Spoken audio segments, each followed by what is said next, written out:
Welcome to the Behind the Bits podcast. Your host, Scott Curtis, wants to learn everything he can about stand-up comedy and take you along for the ride. Scott and his guests talk serious about comedy in every episode.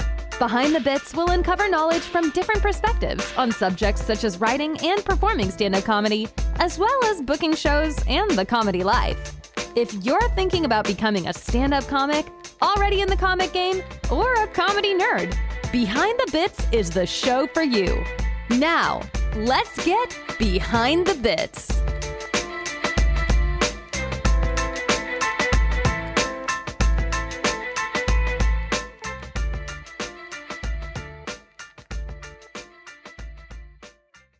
Hey, BTB buddies, I wanted to let you know that I have a Patreon page now so that you can support the show. Check out patreon.com/BTBPC and check out the cool stuff you can get for as little as $2 per month. You can also find the link in the show notes. Thanks, as always, for listening. Wes, I'm glad we connected. I don't remember how we connected, but I'm glad we connected. Yep. Some comedy page somewhere, right? Yeah, Displaced Comedians, that Facebook group. Okay, there we go. There we go. Mm-hmm. And I found you because you are talking about the Plano Comedy Festival. Yes, sir. Plano which Comedy. I believe is going to be virtual this year. Is that correct? Conducted entirely over Zoom. Yes, sir. Excellent.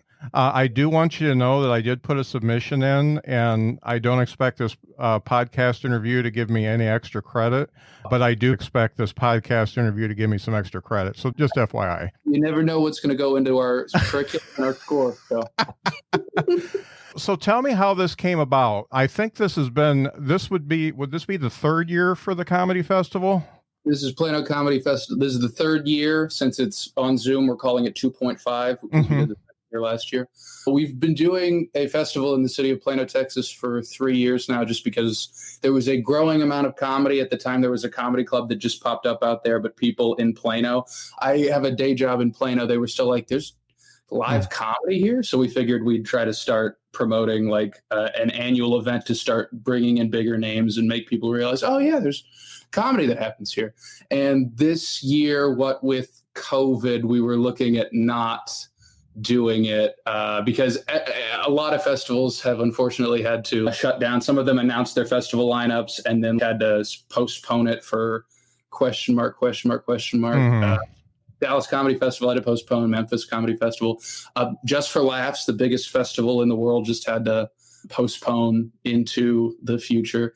And we were inspired by a couple things. One was Nowhere Comedy Club that Steve Hofstetter does, where he's doing all these Zoom shows and getting these big names. And we were like, oh, that's super cool that because there are a number of Zoom shows that are bad, but there are a couple that are pretty good. And we were hoping to be on that side instead of the bad side. So Steve's is real good. I've seen it, and he does a good job with it. The Todd Barry show, with some of the technical difficulties at the top, like it turned. At first, it was good because it was a train wreck, and then it eventually got good. Genuinely, it's always fun to see somebody have to work through weird stuff. Yeah, whether it's a drunk crowd or a communication platform not contributing to the Wi-Fi situation. And Steve is a pretty big get. You've got him for your headliner for the festival, right? Yes, sir. Mm-hmm. Yeah. The funny thing is he did a club here in South Bend. It's a rock club, but he did that shortly before COVID started. Yeah. And I was going to go see the show, but I think I was out visiting one of my kids or my grandson or something like that. So I didn't get to see the show, but I understand it went really well because I know the guy that owns the bar. So it did go very well for him.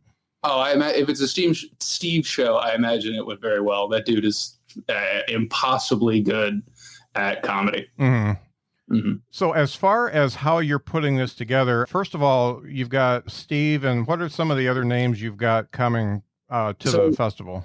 We've got an exciting thing we're still trying to work the details out on. Among the people we have announced, we've got Steve Hofstetter, we've got Kurt Braunohler from Bob's Burgers and Conan, we've got Roxy Hayes, who has a certain number of YouTube subscribers and Facebook likes, Twitter followers. We've got Karith Foster, who's been on Comedy Central. We've got Mary Kennedy, who's been on Showtime. Just a good, stellar pair of comedians every night of the weekend.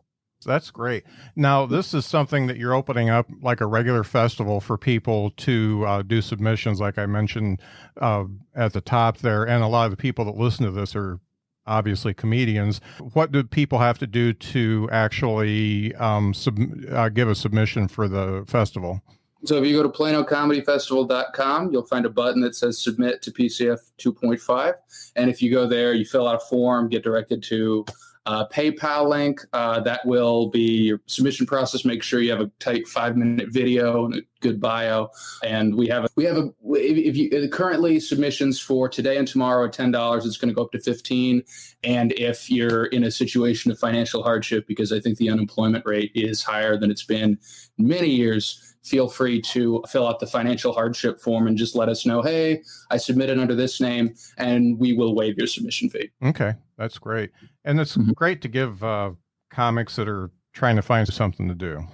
Yeah, a lot of COVID is just desperately trying to find a way to occupy the time. So hopefully the festival can do that. And there's a few of them that they're going to the clubs and they're doing the half-filled clubs or doing outside stuff. But some of us who live in more rural areas don't have that choice. So it's great to put that out.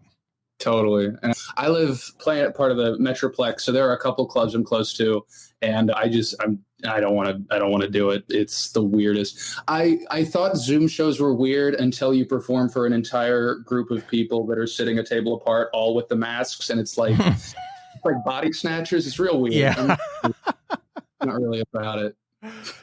Great. That's fantastic. And in the interview, we're going to talk more about how you're putting that together and all the nuts and bolts and stuff. But for the speed round, we want to learn a little bit about you. So are you originally from, do you pronounce it Plano or Plano? Plano, Texas. Plano. Okay. I went to high school in DFW. I went to high school in a city called Keller. Okay. I went to college in Austin, Texas. That's where I started doing comedy. Then I moved. My first job out of college was in Memphis, Tennessee. Was a comedian there for a year. And then I moved here for a job that was better and started doing comedy pretty heavily in Dallas, Fort Worth, and all the surrounding little cities they're in. Mm-hmm. Okay, great. Mm-hmm. When did you first start doing stand-up? What age were you when you started? I was 19 years old. Okay, so you were a young one. Mm-hmm. Mm-hmm. And who are your influences? Who are the ones that made you want to get up on stage? So let's see. I was a big fan when I was young of Louis C.K. Don't hold that against me. None of us knew. And I was also a huge fan of Kyle Kinane. Still a big fan of Kyle Kinane.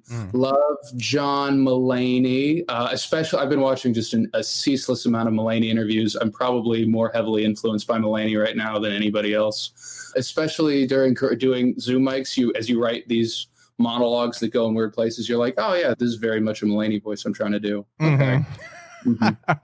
Did you happen to catch the Birbiglia, his new podcast, him and Mulaney doing their interview? I need to listen to that because I know Mulaney used to open for Birbiglia. Yeah. They have a fun rapport. Yeah. It's really good because the way he puts the podcast together is almost like helping him write jokes. So he comes up with premises, and John had to come up with a premise, and it was a really good interview because they talked about old times and stuff like that too. So that was cool. That sounds fun. So this is a little bit off the comedy thing. What books are you reading, music listening to, podcasts, magazines? What are you consuming right now that would interest anybody else or is blowing your mind?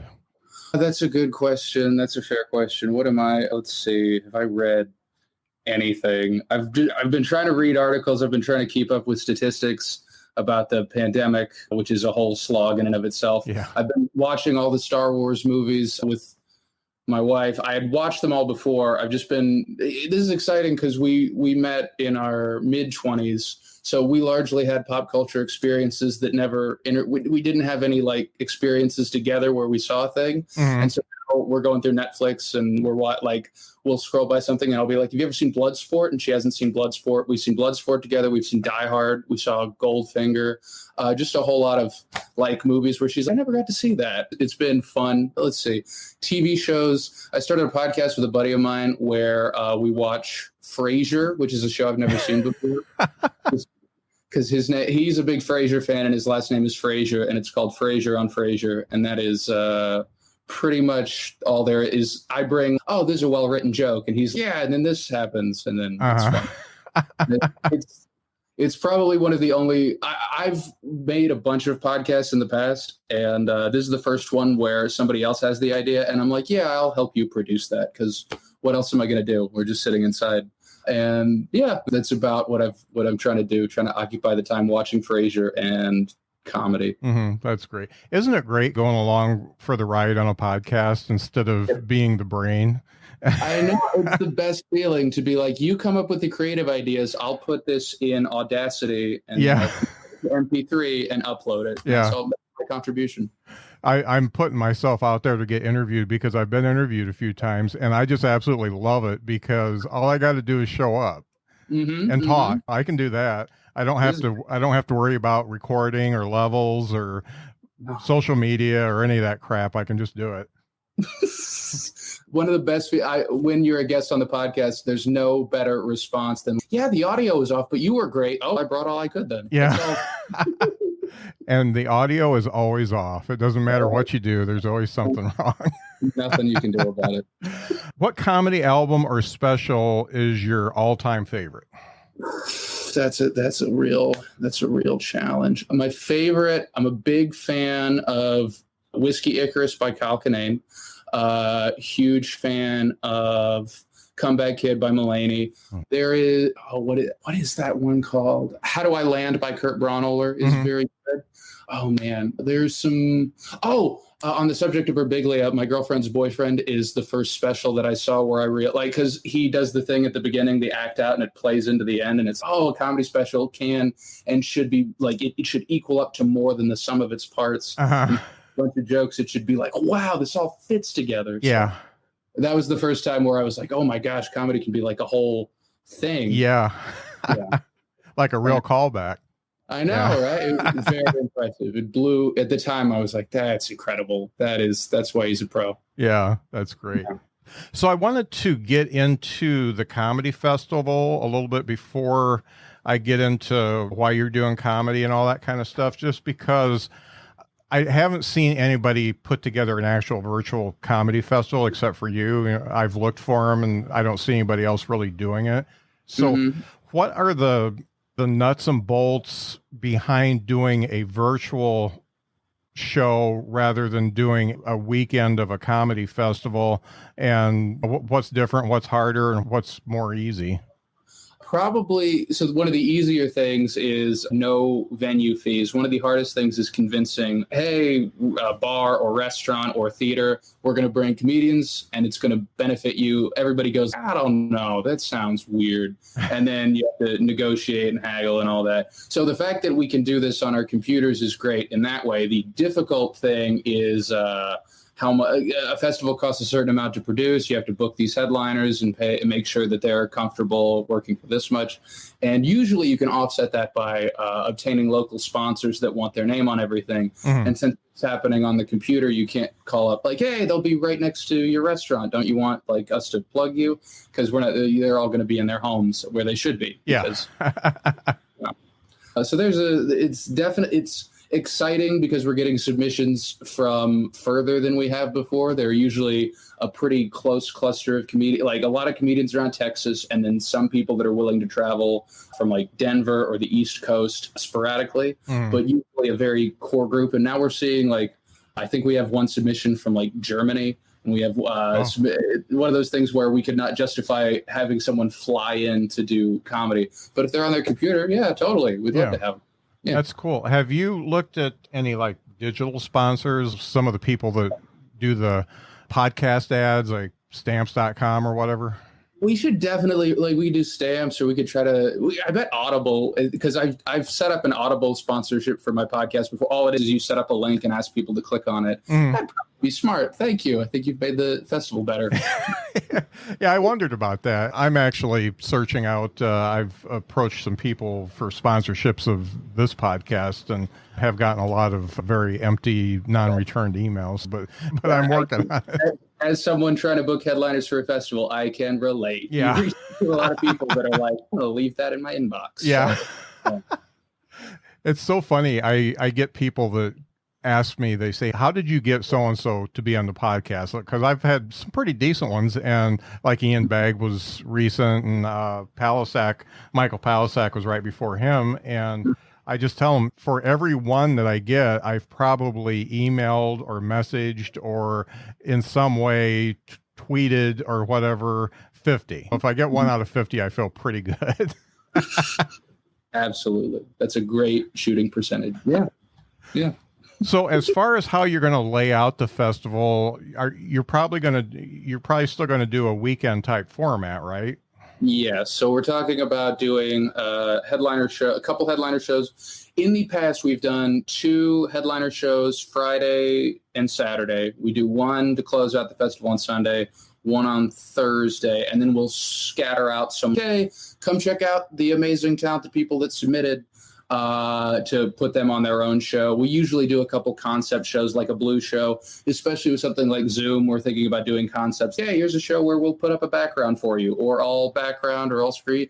We really, it's not one of those things where we're trying to force a comedy festival into this format. We're hoping to reward people that are innovating in the medium and try to like, hey, this is a really weird snapshot in time, but it was funny for us, right? Yeah. That's a good idea, doing those themed type shows. Do the blue show, do the clean show. And I would have to imagine, since you're getting submissions obviously from further out, that those people are going, if they're going to be on the show, then people are going to probably buy tickets just to see them. And they're going to, so that should compound the interest by the distance that you're going, which is pretty much around the world. That fingers crossed. Yeah. That would be great. I did see there was somebody who did, I think it may have been in the Displaced Comedians group. I think they did a day of comedy or something like that, or it was called Comedy, and they did 24 hours, and that seemed to go pretty well for them. I didn't do it, but everybody who did it said it was a good show. Yeah, I missed the boat on how to be involved in it, but when I saw it, I was like, that looks really cool. Yeah. That's awesome. Yeah. And I guess personally, I've done a few of these Zoom shows, and I'll do one if I think it's worth it. But most of them, like the open mics and stuff like that, I just can't even do it anymore. It really hurts, especially if they don't. An open mic by nature is you're not performing in front of anybody. Like, you're performing in front of people that aren't paying attention at a bar. But at least you can look at them, and if they smile, there's some reward. There's nothing worse than staring into your webcam and not getting anything back. Yeah.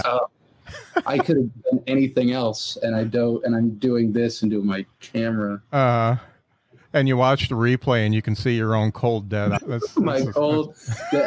is worse, because I have the new Mac webcam, so I can see my own flop sweat. Yeah. As it on my forehead. It's good. It's terrible. Oh, that's hilarious. When you put this together and you get everything organized, who's helping you? You obviously got to have more people than just you driving this. I have a very great team. The first year I did it, I was the person that somebody came to me and was like, hey, did you know that Plano Comedy Festival.com, this domain, nobody owns it? And I was like, oh, that's cool. And then that person and I looked into it, and we bought. After that, I realized that it doesn't make any sense to do it by yourself. I brought in a couple people that were also producing shows in the area, and they make up the festival board. We have Brittany Goss, we have Tom Smith, and we have myself, all people that produce shows locally. They are a great team to work with. And yeah, we really rely on each other. This would be a stupid thing to do by yourself. Yeah. This would be the dumbest thing. And how big a city is Plano? I think it's got 200. I should Google that before I reveal I know nothing about the city that I live in. That would be embarrassing. Oh yeah, I wasn't too far. I was going to say 200,000. It's 288,000. Okay. Yeah. So it's a fairly decent sized city, but it's not big city. No, it's the cool thing about living in Dallas, Fort Worth, is you can very easily take an act and start to develop it. So I can perform in Dallas. It has this many people. Okay, cool. Now I'll take this show out to Fort Worth, where it has this many, and I'll go to Arlington, and then Plano, and then McKinney. And there's just weird pockets of 100,000 people in every little neighborhood around the area. A lot of the people I'm talking to, it seems to be a trend where you've got a big comedy city like a Denver or Dallas, and in the periphery there seems to be more of them popping up, more scenes, and those scenes, even though they don't have as many clubs or whatever, they've got venues because they've got a bar they can do it at, but it seems like the number of local people who get involved and start doing stand-up because there actually is a scene really grows because of that. Because you wouldn't think, like, I talked to a guy that's from Steamboat, Colorado, and it's 20,000 people. No, it's 30,000, and it's a ski town, but they've actually got a pretty decent comedy scene, or they had one before the shit hit the fan. They had a pretty decent comedy scene going on just because they started it, and then people started showing up, and hey, I want to be a comic. So it's pretty neat. Yep. My first gig regularly at a comedy club was I was doing open mics in Austin, and a club opened up like 40 miles south in a city called San Marcos, which is a college town that has the college, and then in the summer becomes a city with no one in it. And they were like, hey, do you want to work in this comedy club, booking shows out of the second floor of a 3-floor bar? And I was like, yeah, for sure. There was conceivably no way to get people into it. Yeah. But that was a really fun 4 months. It's fun to try to do that stuff. Now, the actual comedy festival, am I right? Is that in October? That is October 1st through the 4th. Okay, great. Like, I think what you're doing is really cool, and I think that it'll still be predominantly virtual in October. So just because of the way things are going. So I think you made the right call there. I think the best case scenario is everything ends tomorrow and we lose out on an amount of money, but at least, society's back. That's great. Second best case scenario is everything stays the way it is and we put on a cool comedy festival. But that would also be nice. Knock on wood. Yeah, no doubt. I know that I applied for a comedy festival. This is before COVID. I think I did it in January, and I think it was supposed to have already happened in May. Yeah. And I never even got a response, and I certainly didn't get my money back. So no, of course not. No. And I think I was a tail under. I think it was $30 by the time I got on it. So. Those are festivals for you. Yeah. I know that a couple of them have postponed indefinitely, but not given comics their money. We're going to do it at some point, so it's not stealing, but yeah. Whatever. And I got to talk about the grief you took for even posting. I just laughed because I saw it after there was probably already 10 or 15 posts underneath it talking about why would you charge people to do comedy. And I just wonder how many of these people have actually done stand-up comedy before, because it seems like nobody knows what a comedy festival is. Here's the thing. It's not new. I've posted in groups, and the reason I'm so comfortable being like, hey, I understand your feelings is because I've had to do this for years, not just about a comedy festival, but about running a comedy show. Hey, what gives you the right to book a comedy show? I just went to the venue and stuff, and then people say, how are you charging people money to book headliners? And I just think the dumbest thing you can do when anybody is like, what gives you is to get angry, because it makes it look like you don't have the authority to do what you're doing. You just gotta be chill about it and be like, hey, I understand. Let me try to set you straight here. You were so cool in your responses. It was like, I felt like you were like like the best customer service rep in the world, and somebody's just some Karen is just giving you all the guff that they could give you, and you're just taking it and being nice. I thought you were really cool. It helps a lot to have done comedy. It really helps when someone is yelling at you while you're in Jackson, Mississippi, and you're like, if I am too mean, this whole crowd is going to murder me, but I can be polite. I have the microphone right now. So, just gotta approach it from that perspective. Yeah. I wish you best of luck in that festival, because I just think it's a neat idea, and we still need to laugh, and we still need the comedy, and you're obviously doing whatever it takes to make it happen, and I appreciate that. Thank you, man. We're trying. It is a weird time to be doing what we do, but if we don't, what are we doing? Yeah. So let's talk about you now. So you said you started doing comedy when you were 19. 19 years old. So what got you up on the stage? What was the impetus to start it? I got out of a bad relationship. I wanted to be a comedian when I was very young, when I was like 5 or 6. And then I expected, if you want to be a football player, you try out for the team. And if you want to be like a speaker, you try out for like debate. Mm-hmm. There isn't really like an avenue that's obvious if you want to start pursuing like comedy. So I just figured at some point like a comedy team or like a comedy club. And nothing like happened until I got to college. I had a girlfriend at the time, and she decided to leave the state and drive to Ann Arbor, Michigan. And that hurt in a way that I was like, I'm going to go talk about my feelings. I went to Google open mic, and I did this like character that was very upset and very yelly. And I got out a lot of feelings, and people were like, oh, this is funny in like an Andy Kaufman way. And then I showed up the next week to do it again, and they were like, oh no, he's like upset. Okay. After it didn't work once, that helped me realize, oh, I do want to be entertaining. So I'll cut this and start trying to write jokes. But yeah. So after that second time, you obviously decided that's what you want to do. What did you, for say the first 6 months, what did you do to carry on and get better? Oh, I just showed up to every single open mic I could. I lived on campus at UT Austin at the time, and there were open mics that were like a mile down the road. So I would I would go through class, I would get out at 5, and I would just start walking straight to Kick Butt Coffee and with a pen and just sign up and then sit there with a smoothie until the open mic started. I would do my time, and then I would start walking a different direction to a different open. I just went to every single stage I could as I was failing electrical engineering classes. So, this is kind of what I was up to. Yeah. Were you just at those first few months, were you just like puking out jokes? Were you like writing constantly?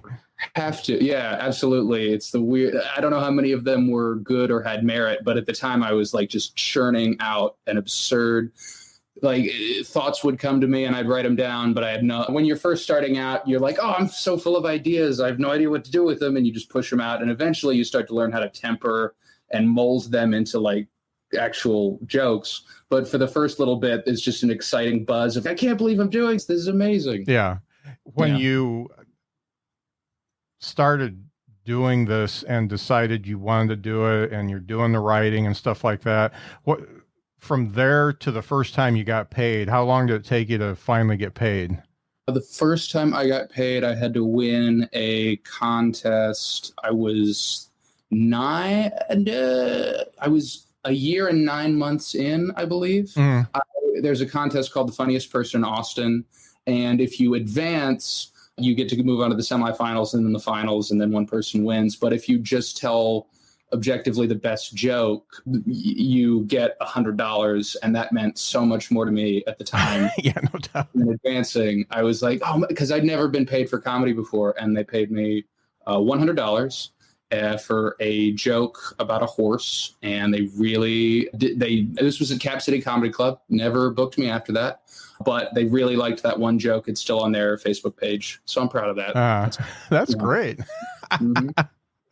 I've watched some of the videos that are out there of you doing comedy, and I'd have to say I really like that CrossFit bit. I know that's from a while back, but I really liked what you did with that, because I've actually got a CrossFit joke myself. But the funny thing is the way you did it, it's just all wordplay. And did you do that for quite a while? Because it seems like something you were really good at. It was in my act for a while. People still act when people ask about it. It was there for a good 6 months, where I was just practicing it and doing it and doing it and doing it. And then at some point I was like, I don't know.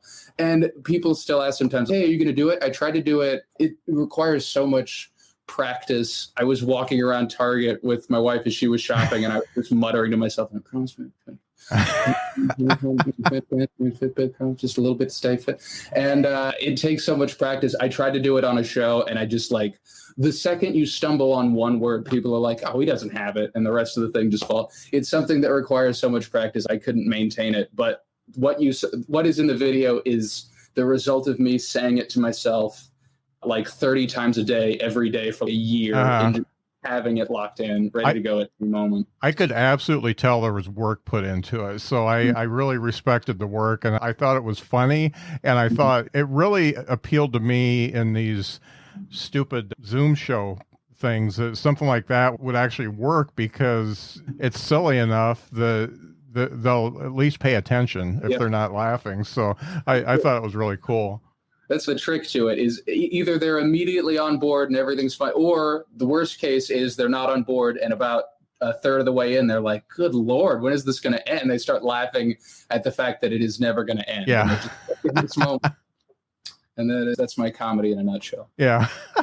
You had another great one, and I totally love the one, and you open with it, the advice, and for if you fall down 7 times, get up 8, and then you can drive. Thank you. I love that. You're getting paid for a joke. What did it take you to become the type of comic that you are now? Because you've obviously grown and probably found your voice by now. So what did it take you to find that? So it was a lot of transit. It's the whole journey adds up to where I am. Like, I started in Austin, and my idea was like, I'm gonna learn from people, and I'm gonna just try to work. I'm gonna go to every single open mic, and hopefully someone takes notice. And people liked me, but I also was very shy. I didn't like network or hang out after shows. People would be like, "That was fun," and I'd be like, "Thanks," and then I'd leave. And nobody. It was just. I did get like a couple weekends of work at like clubs in the area, but nothing like at the big. I didn't get it. At some point, I got to move to Memphis for a job, and the interesting thing about Memphis is they don't really have a club. They just have a lot of local shows that people come to in droves. And I was like, oh my gosh, this. You got to bring comedy to the people. This is what it is, and that's what made me want to start putting shows together. Unfortunately, Memphis has like a lot of people that already produce shows, and it's one of those things where the local press already covers them, and it's difficult to be like, walk into a restaurant in Memphis and be like, hey, do you want me to do a comedy show? Are you this person or affiliated with them?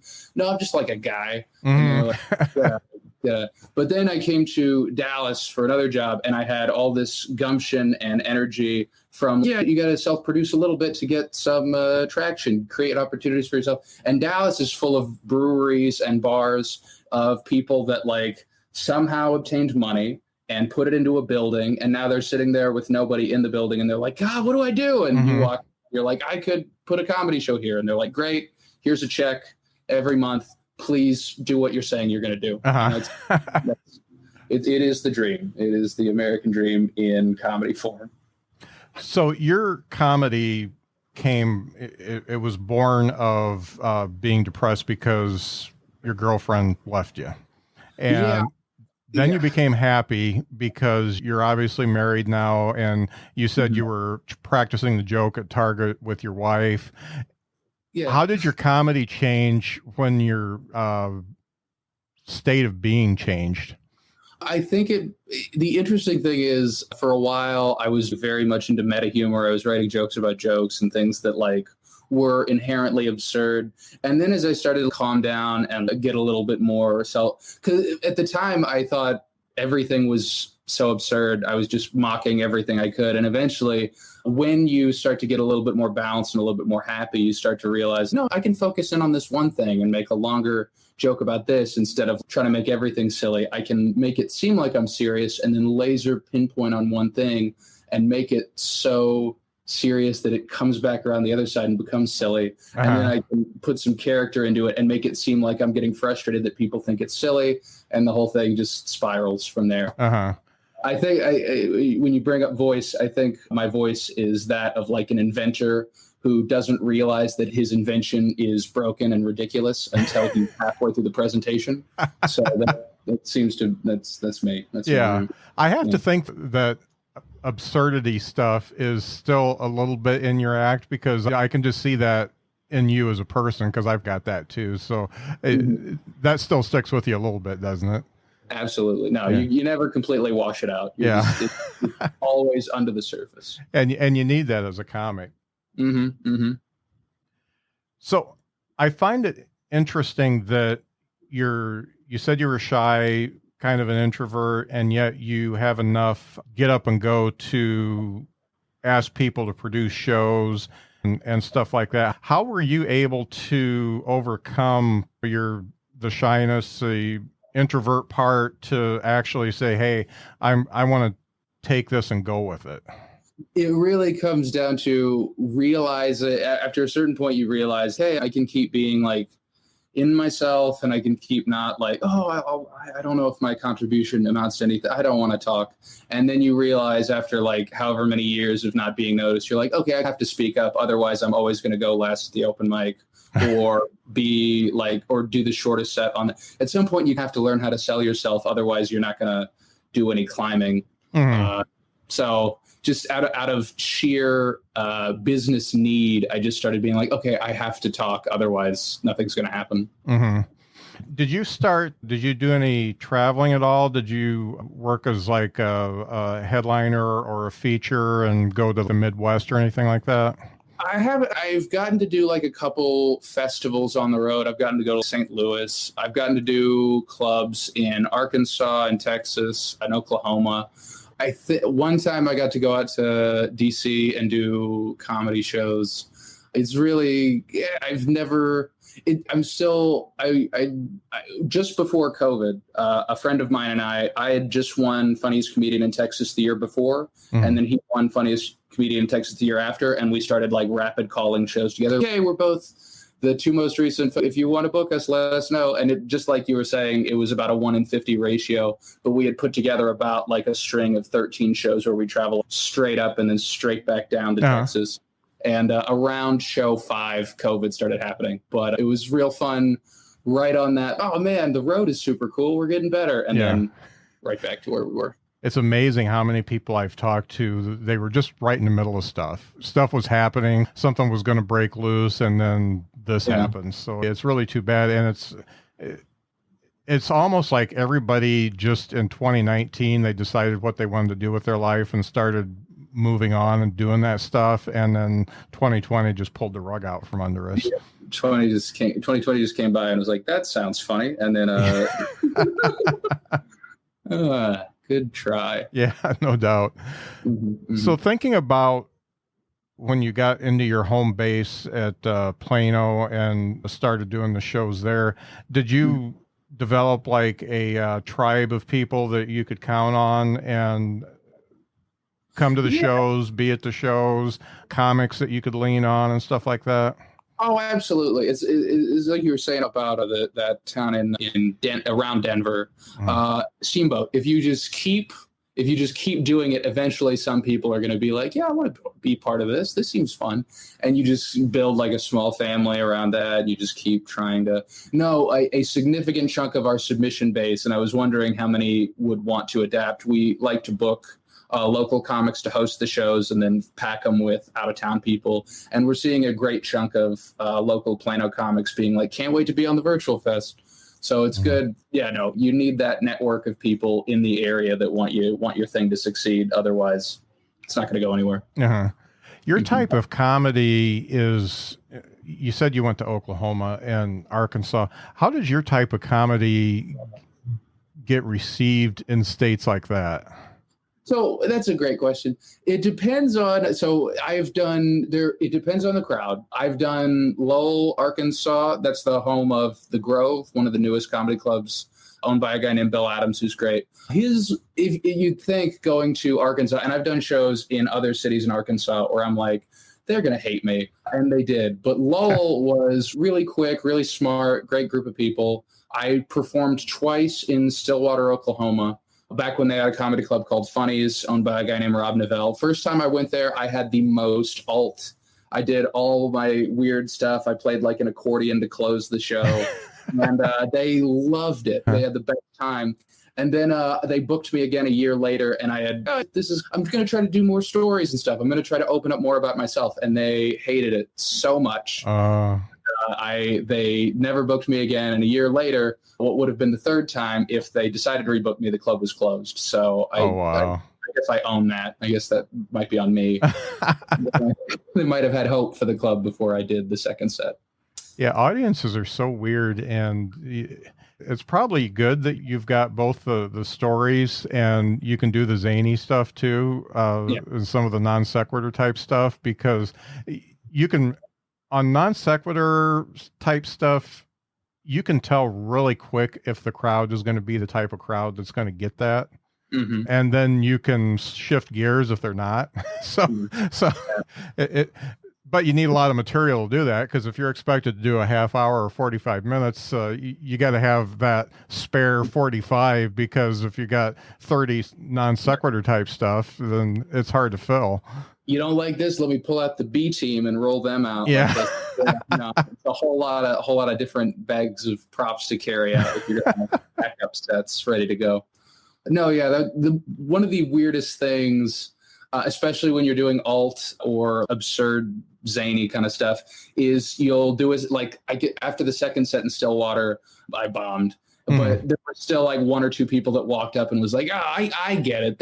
I get it. And it's, I see what you're doing. You're trying to be funny on like a different level. And I'm trying to be commercially viable, sir. I genuinely, it's not, I wasn't trying, I appreciate you liked it. I was trying to perform for everybody. So I did blow it, but very kind of you. What does your wife think about you doing the comedy? You must have met while you were doing it. I met her. She was performing at the Rocky Horror Picture Show at the time. Okay. Yeah. And I joined the cast because I thought she was very fun. I thought she was a great performer. We hung out on that. We've both since left the cast. She was cool with comedy for a while, and she's still good with it. There was a period of time where she was like, oh yeah, you do comedy. That's super fun. Like I do this once a week. And then she realized, no, you do this every single night. She was like, let's go see a movie at 9. And I was like, I'm going to be at comedy because that's what I do. And she was like, oh, okay. And since then, it has been a lot better. We understand each other better. And it's definitely helped. This is the most we've hung out during COVID just because there's much less to do. And it's good to find out we get along. I wasn't sure for now, but we're really good together. And that's good to know. It's funny. I've been with my wife for 37 years, and this is the most we've been together by ourselves for this amount of time. And it's really nice to know that we get along. Right? Well, can you imagine how many people are finding out like, oh, shoot, we're good for little chunks. Yeah. We need a bigger house. That's great. When you think about where you're at as far as in this mess that we're in, and you're doing this festival, and you're probably going to want to have some new material. Do you have the ability to write during this pandemic? Here's the tough thing, and I don't know if you're experiencing this. I'm writing a lot. I'm not editing at all, and it's really becoming a problem. Like I'm presenting first drafts, and it's the weirdest because I'm used to like, hey, I'll go up at an open mic that I know will have 3 people. I'll say it. I'll look at when people smile. I'll cut the rest, and you trim it. Now there's not that opportunity. So I'll write like a full length weird thing, and then I'll say it out loud, and I'll just get stares. And I'm like, I have no idea what to keep and what to lose. So I'm just, So that's where I think I'm getting better at it. And I think it's just a matter of brute force going, okay, I think this was the part that I need to keep. I think this is the core that matters, what I'm trying to say. But the first draft is always the weirdest, most. There's like a core of comedy in here. I just have to peel away a lot of layers to get in there. Mm-hmm. And you really don't have the option to try it out, because if you try it out a Zoom mic, you still don't know. No, it's tough. I've had the same situation. Really hard to write. I've forced myself to write stuff that I don't normally do, one-liners and stuff like that, and stuff about the news, just so I can keep my brain working. And then I'm writing down premises. So I've got my phone with me all the time. I'll just write down a premise and never do anything with it. So I've got 150,000 notes on my phone right now that I haven't done anything with. To bring it back, it's a lot. It reminds me a lot of my first year doing comedy all over again. Because back then I would pull out my phone and be like, oh, this is funny. And then I'd look at it a day later and be like, I have no idea what this could even mean, but I wrote it down. So I'll try to figure it out later. And that's what it feels like now. Is sometimes I'll be at the grocery store and I'll be like, "Ooh, how about this thing?" And then I'll 10 minutes before a Zoom mic, I'll look at my phone and I'll be like, "Oh man, I'm going to say this out loud and I'm going to try my best and we're going to see how it goes." Yeah. The one good thing about the Zoom mics is you do say it out loud and you get to listen to yourself back if it's recorded, and you can at least, or have your wife listen to it and they can say, if your wife's anything like mine, she'll tell me if it sucks. Absolutely. Yeah. Absolutely. Maggie has not attended an open mic with me since we were about like a year into dating. She went to every single open mic because she was like, I guess this is our, and then after a year, she was like, hey, just so you know, I'm good. I'm going to stay home. You do as you please, but I'm going to be, and I was like, okay. Yeah. But since this is the first time she's come to a show in 8 years, she's come to a show, but I'll close the Zoom and I'll get some laughs and she'll be sitting next to me playing on her phone. And once everything's closed, she'll be like, what did you mean by this? And I'll go, and it's like having the person that liked your set the least come up to you afterwards and be like, I don't know about this one. Sir. Yeah. It does, but any conversation about the comedy is helpful because it goes like, "Oh, you're right. I can think about that." Uh-huh. Yeah, it's great to have somebody to give you that feedback because sometimes people are just too nice to tell you, and the people closest to you at least will tell you. Yes, no, I can definitely tell you. She takes it very personally when I don't do well because she feels it doesn't reflect well on her. Mm-hmm. So she will, after a particularly rough set, go, hey, let's sit down and figure this out. Yeah. That's great. If you were doing this as, say we didn't have the pandemic going on and COVID and all that kind of stuff, and you were planning this festival, what would come after that? Because it sounds to me like you were really trying to make something go right before it, and you got a few shows in and it got canceled. What if everything was fine? What would your plans be on the backside of this festival?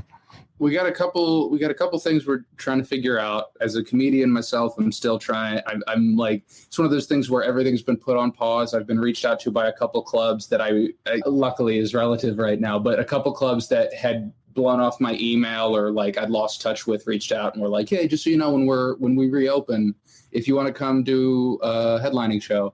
And I was like, okay, good.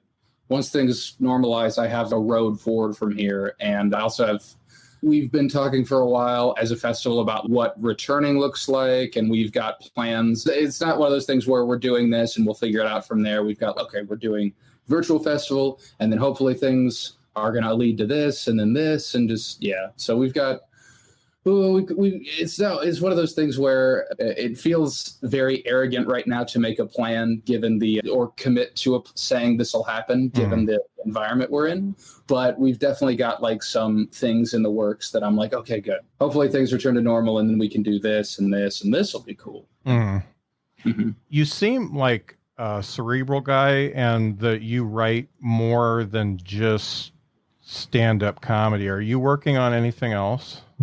Oh, so I've got a couple. I actually had an experience recently where I got a script turned down by HBO.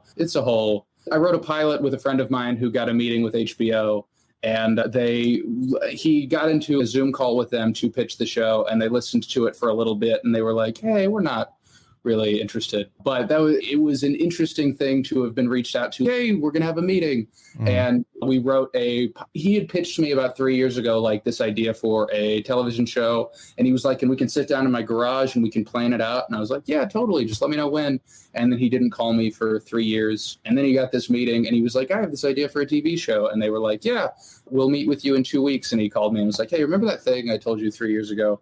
Well, we're going to write it now. And we wrote it in a Discord server. We cranked it out over the course of about 5 days, I think 35-page pilot. And it was exciting to be texting him before the meeting. And then he talked to me about it and was like, yeah, they didn't really go for it. But it was cool to know. I've got a couple pilots that I'm trying to push out there. I'm trying to get more into that. That was like a wake-up call. Oh, yeah, there's a whole other avenue I haven't tried to pursue is these submissions for, hey, this channel's looking for writers, and just another thing to try to occupy the time as we wait for clubs to open back up. If there's one thing I'm good at, it's spotting people who do something different. Yeah. Yep. That was uncanny. That was a good call. Yeah. It's just like I'm a Svengali or something like that. I just know. Incredible. Got like that sixth sight. You got that ability. Yeah. All the way from South Bend to Texas. That's the way it works. I do ask a question of just about everybody I have on, just so that comics can learn something out of this besides what they've already learned. What 3 things do you know now that you wish you would have known when you first started doing stand-up?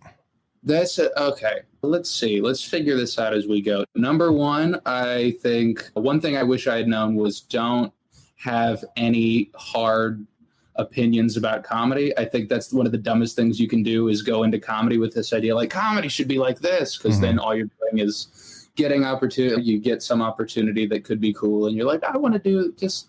I was having a conversation recently with somebody because I got a writing opportunity. It's a opportunity. It's like a workshop that's open submission, and it's a thing where you get to write maybe a pilot for Nickelodeon. And I was on a call with a friend of mine that's a comic, and I was like, I wouldn't turn down Nickelodeon. Nickelodeon's not my first choice. And he was like, why do you do like it's anybody that is successful would just go, oh, cool. You don't have to qualify it. You don't have to say, oh, I'm doing this because I would rather just. Whatever opportunities come, take them and have a smile and work hard. And if you have that attitude, other cool things will come after that. You know, there's no reason to like go into anything with a shitty, like, oh, this is my first, just show up as best you can, learn from the experience and keep going. Yeah, no doubt. And Nickelodeon had Pete and Pete. Come on. Pete and Pete is one of my favorite. Like, genuinely, it's one of those things where I was qualifying it for my buddy because I figured he might be. It's one of those low self-esteem. You figure anyone will go, oh, that's weird. But he was just like, just be happy with it. They have Pete and Pete. They had Doug, which was just any silly show that's all imagination. I'm like, oh yeah, they have a great lineup and stuff. Tom Kenny has all the like alt comedy cred in the world, working with Bob Odenkirk and David Cross. But like his fortune came from 10 seasons of SpongeBob SquarePants. Yep. Can't turn it down. Can't deny it. Thing number 2, I would say, I wouldn't bother with gatekeepers. You hear a lot about, oh man, you got to figure out how to get this club owner to like you or this manager to like you or this. If you are in a situation where somebody that owns the local comedy club doesn't like you and you're trying to bend over backwards to please them, that's a weird dynamic. I would suggest trying to find like a route. If you are on a vibe where you feel like the club owner doesn't see potential in you, I would go across town, find a venue and be like, hey, do you guys want me to do stuff? And it's one of those things where if you show up and the owner sees you every week, they've decided your level and any improvement they're going to determine is happening very slowly. But if you go away and then you reappear after a year having produced and hosted and featured for all these people, they're going to be like, whoa, when did you get so good? So there is some merit to being the person that like shows up first at the open mic every week and is there early and is, hey, do you guys need me to set up chairs? But I think it's much more valuable to be the person who demonstrates you have that go get it to do it yourself. And I would number 3 is probably don't take advice from other comics that aren't doing what you want to do.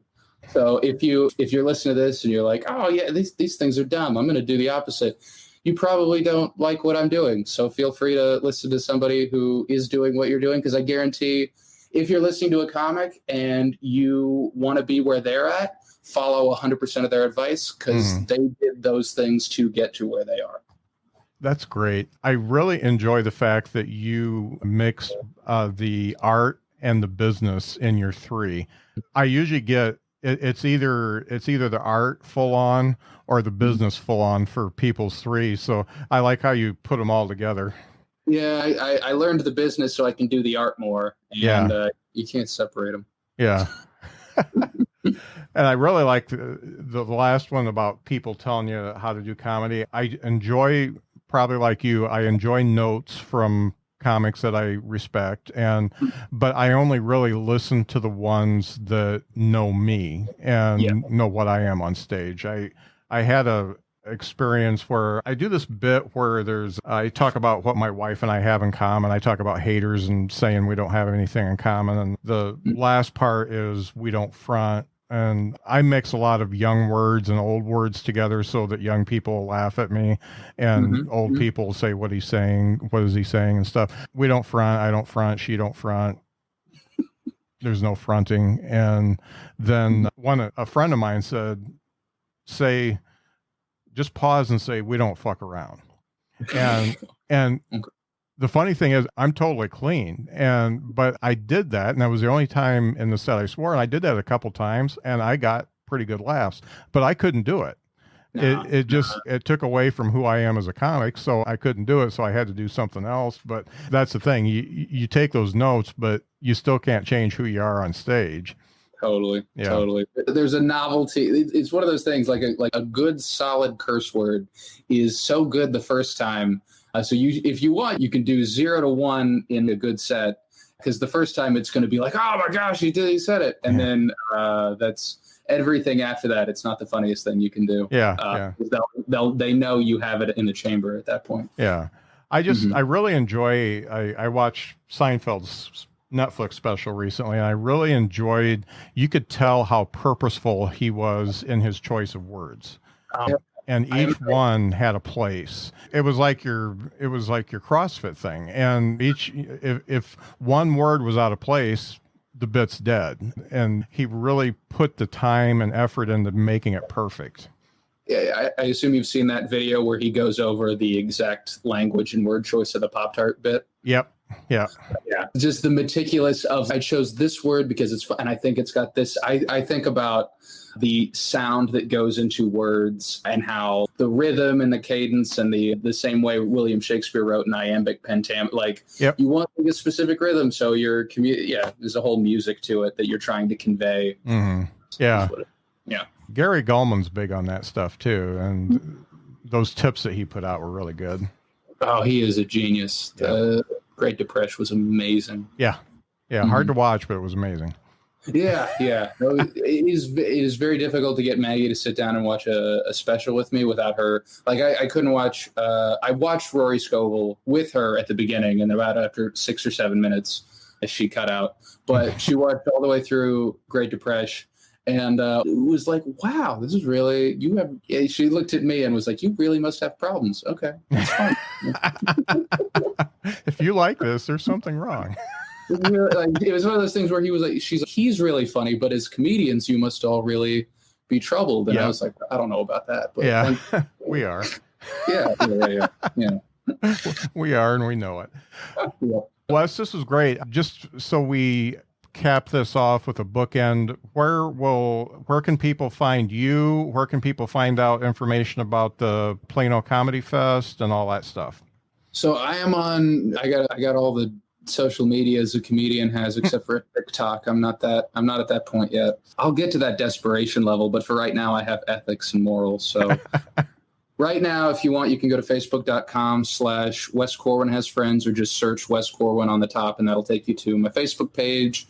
That is where I post events and Facebook stuff, pictures and stand-up shots. My Twitter is @WestCornfield. My Instagram is @Wes Corwin. And to find out more about the festival, you can either go to Facebook and search Plano Comedy Fest, or go to planocomedyfest.com. There will be a big submit button that will take you straight to submissions if you're a comic. And we're going to open up sales for individual tickets and passes on August 14th. Cool. So be on the lookout. And there will be links to all this stuff in the show notes too, folks. Mm-hmm. Thanks for listening. Thanks for being on, Wes. I really appreciate it. Thanks for having me, Scott. This was fun. Yeah.